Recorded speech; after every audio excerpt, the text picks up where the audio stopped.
The UFOs had confounded us for years. It took decades for our governments to even acknowledge them as real.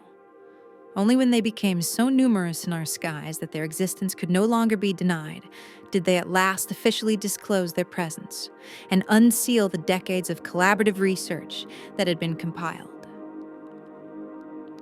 Yet this disclosure was, if nothing else, a monumental letdown.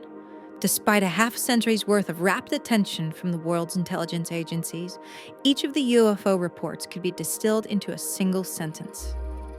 They are here, and we know nearly nothing about them.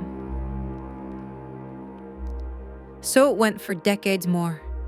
In that time, their numbers swelled. Soon, their sightings became as commonplace in the sky as thunderclouds or flocks of migrating birds.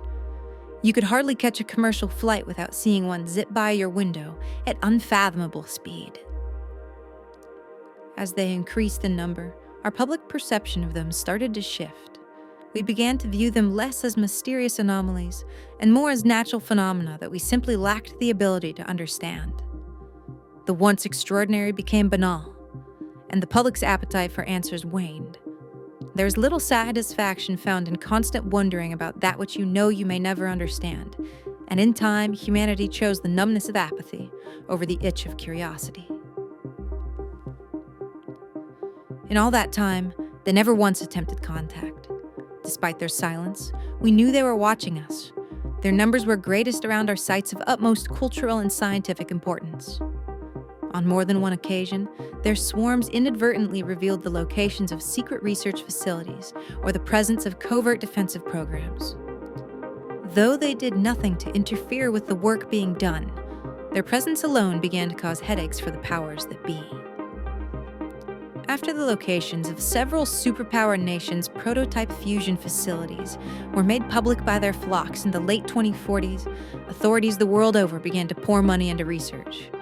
Our technological capability had vastly increased since the last great surge in interest in the early 2020s, and for the first time, strides began to be made. Our first order of business was to determine the origin of the UFOs. Once we knew that, we could begin to construct a foundational understanding of their capabilities and possible intentions. To this end, we built the Bloodhound array, a prototype laser capable of bestowing a subatomic tracking signature upon its target. By use of two particles linked through quantum entanglement, one attached to the target and one confined to our lab, we could see the precise location of anything tagged by the array in real time, no matter how far into space it went. After mounting the array at fresh fusion facilities that were built as bait for the UFOs, we were able to tag nearly 200 of them. We watched on our tracker as they flitted about our Earth for months on end, before each ultimately returned to the same point of origin. Yet their home was not some distant sphere, notched in the shadows between the glittering stars that hung high above.